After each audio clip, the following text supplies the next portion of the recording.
Hey guys, Brad from Team Crimson here, bringing you a deck profile today. And today, we're super late. Today we're going to be doing a deck profile for Dark Irregulars for post the AL4 set. Dark Irregulars are new for Standard, so yeah. Super late with this. This is actually not my deck. This is a member of our team's. He's the Illusive cousin Jed. He's been maining DI for quite a while, and this is his deck build. And but he's very camera shy, so usually you won't see him. Eventually, it will happen. It will happen, Jed. So, anyways, yeah. Let me go ahead and get on with his deck profile and show you guys what he has. So obviously starter, Vermilion Gatekeeper, because that's your starter. And then he is playing 4 copies of No Life King Death Anchor. This guy is amazing. So he's your ace. The on-ride skill of soul charging 1 and then getting +2 for each card in soul is pretty ridiculous. He's gotten up to insane numbers. And then obviously if he has 13 or more in soul, you can counter +1 and put a card from hand and 3 rear guards into soul and stand him, or ride a unit from soul as stand. Usually you want to go into another copy of Death Anchor. And you can go into some of these other ones, but usually Death Anchor is the better one because of his on-placement skill and getting all that power. He's just swinging for massive numbers, and he'll get another protect marker as well. So, he's just a very nuts card. Alright, and next he's only playing 2 copies of Soul Eater, whatever it's called. So this card's not that useful, actually. It's got its moments, I guess I should say. It's got its moments for when it's useful. The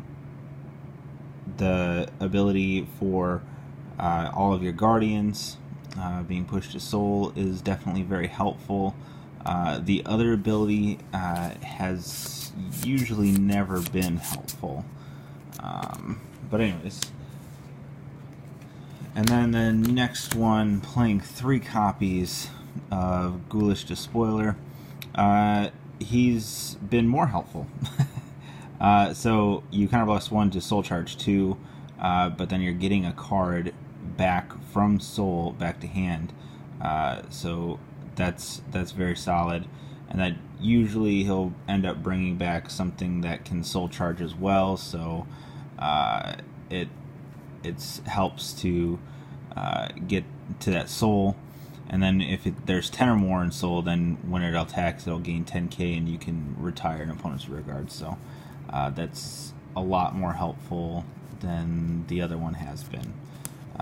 He's playing the 9 grade 3s, and and Soul's definitely an issue with this deck. Soul is definitely the weakness of this deck. So you're going to notice the kind of trend going on with this deck, that he's focusing on soul charging as much as possible. Especially early game, because that's definitely when it matters. Alright, so playing 4 copies of Gwyn the Ripper. Just the on-placement skill of being able to soul charge 1 and then possibly being able to counterblast 1 to retire something late game, mid to late game, is definitely very helpful as well. So, but again, the soul charging important. This one's definitely your main ride target. This is 4 copies of the Werewolf Seeger. Sorry. So he gains +5 if you have 5 or more cards in soul, but he gains, that's Vanguard and Rearguard. But when he attacks and he's on Vanguard, you Soul Charge 2. So that's the one that this is definitely your main ride target, so that you can, for your grade 2 turn, so that you can do that Soul Charge 2 and, again, try to get to those numbers as quickly as possible. Next, playing 4 copies of Blood Sacrifice Ruthven. So yeah, he's very interesting.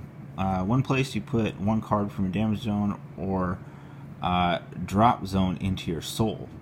And if you put a card from your damage zone, put the card from the top of your deck face down into your damage zone. And if you put a very specific one that I can't pronounce, you can countercharge it. So very, very interesting skill. Yeah, obviously you're usually trying to go for that one, but that's not the important part. It's what you usually just trying to get that pretty much free soul charge. So that's it for his grade 2 lineup. Moving on to his grade 1 lineup, and he plays 4 copies of this guy that I can't pronounce its name, but he's definitely a very solid card. When you guard with them, when he's retired from the Guardian Circle, you can Soul Charge 1 card, and then also when he is Soul Charged due to an ability, you can give your Vanguard 10k power. So that happens a lot. All right, well, not a lot, but it happens, not consistently, but it happens pretty often, a lot more often than you would think. He's a very, very solid card. Next, he's playing 4 Prisoner Beast. Just again, on place, you can Soul Charge 1, and then if you have 5 or more, it'll gain +2, so it can be a decent attacker, but definitely a very solid booster, and that's what you want. Alright, and this is where he gets a little bit different. He's playing 4 copies of Werewolf whatever it's called. So its ability is an act, and you push him to soul, and then you soul charge 1, and then give one of your units +5k. So you're able to kind of fix some numbers a little bit, so that some of your units can actually hit, but you're also effectively soul charging 2. Again, very important that we soul charge in this deck, because if you do not, you will die. Alright, so moving on to his trigger lineup, he obviously plays the 4 heal, and then he's playing the 4 PGs, and then also playing 8 crit. The reason for 8 crit too is he wants to try to crit as early as possible. Try to be able to crit as early as possible, or crit obviously early to mid game, so that later some of those numbers that you hit with the ridiculous power that Death Anchor can get up to, and sometimes being able to even go into being able to go into his rewriting ability very, very early on your first ride grade 3 turn, which has happened. He has done it quite a few times.